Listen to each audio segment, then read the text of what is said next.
This match is a bit of a lesson, once again, in why you should always shoot low health tanks, because the enemy team didn't, and they ended up paying for it quite dearly. I'm in my Conqueror with Splitten in his 5120, coming back from a long break from World of Tanks, and Rothmog in his T-54E1, a tank which I should be getting pretty soon as well. The game before this and the one before that, I'd twice in a row been accused of using gold by people I did not shoot gold at. In fact, in both games I didn't fire a single shot of gold. One of them got quite angry about it. People seem not to realise the Conqueror's top gun is really, really good. It has 259, let's check. Yep, 259mm penetration with AP, and with APCR it has 326, which is not bad. But the main thing is it has really good gun handling, so it's quite easy to hit weak spots at longer ranges, which is what I was doing and which is why they were flicking their shit. So I was having a little bit of connection trouble here. First victim, T29. And the Conqueror has absolutely no trouble hitting that cupola and punching a hole straight through it. So I tried to side scrape out a little. Unfortunately, the Conqueror is not the most armoured tank in the game. In fact, it's not particularly well armoured at all.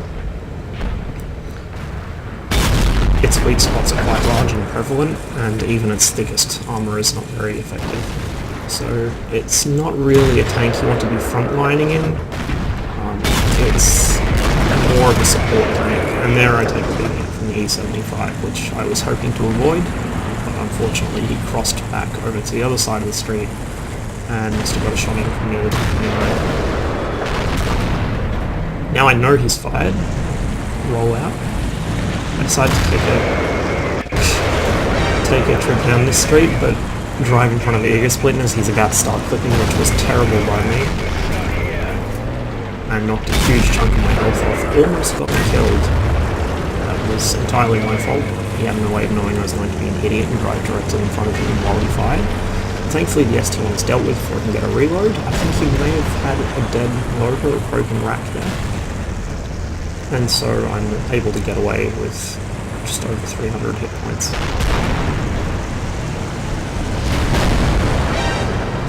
Not one to shy away from the fight, and then immediately drive out into the midst of this fight.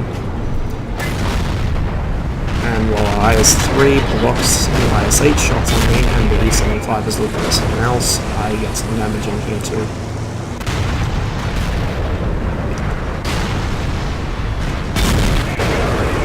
And it turns out to be the right thing to do, because they're now down 2 T9 heavies, and 2 of their least bad players. Take a risk sitting there, but it's worthwhile.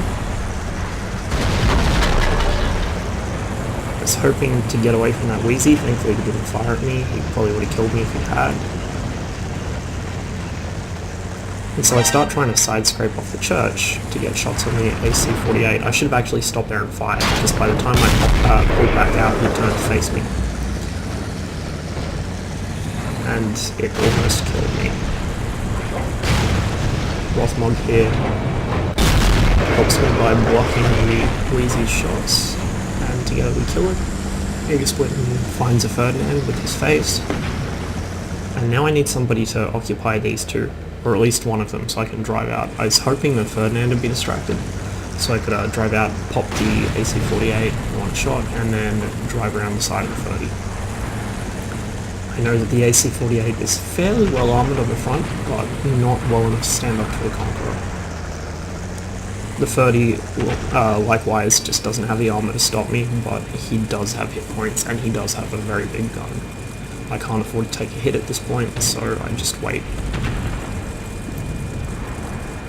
Rothmog moves around to try and distract the 30. All I need is for it to look the other way. The AC-48 seems to already be distracted, engaging people on the H line. And so, there we go, 30's not looking. I get hung up on that crater, curiously. And now I take my chance. Drive out. The AC-48 is actually looking at Rothmog. But managed to clean it up. Ferdinand's just fired. A 122.44 starts bitching out Lothmog because he got himself killed driving in front of Ferdinand, which is entirely his fault. And then I get one shot in before it turns back to face me, and now we just basically play tennis with a 30.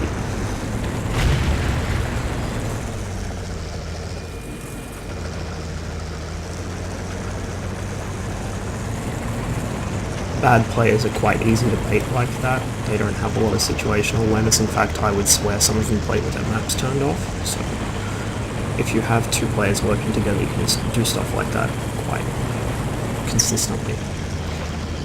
Last guy on the enemy team is a Stur Emil, who was last seen up in K0, almost certainly hasn't moved.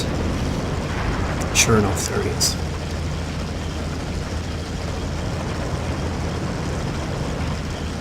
Our T-54 is sitting on cap as insurance, I guess, although really if we throw away this, we deserve a loss.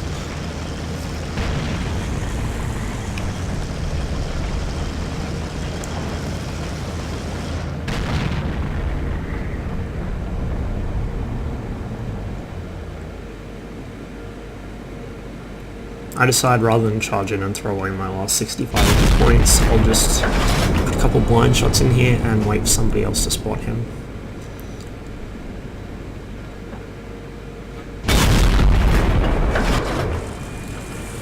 As well as the excellent gun and excellent gun handling, the Conqueror has a really good rate of fire.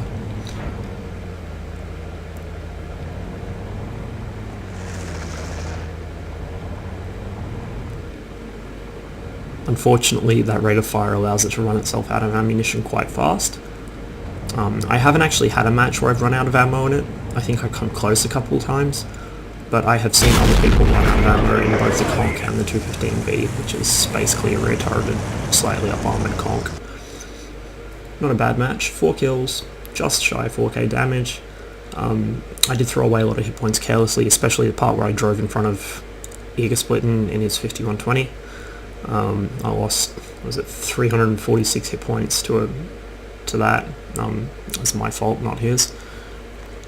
But in the end, a bit of careful play, a bit of stupid enemy tanks not knowing what to do, and a bit of luck managed to see me through to the end of the match, and managed to see me put out a lot more damage than what I would have had I managed to die.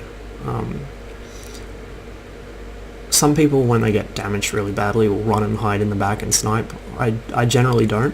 I might fall back a bit and try and get people in front of me to take some hits, but I prefer to keep fighting. And it's... running to the back can be effective. It's also the reason that I like to make sure people who are badly damaged are actually killed. Just the other day, actually, I was playing and I got killed late game by a 1 hit point tank. You'll see it, it's an SG-100Y replay I'll be uploading. I got killed by a 1 hit point tank, which I had knocked all the health off of at the start of the match. Unfortunately, no one else put that second shot in, and so at the end of the match, he was the death of me. If you get a chance, even if you have, say it's like a 1 hit point tank and you've got a BL-10, just take the shot anyway, unless you're low on ammo. That's the only time I'd consider not doing it, or if there's more targets around.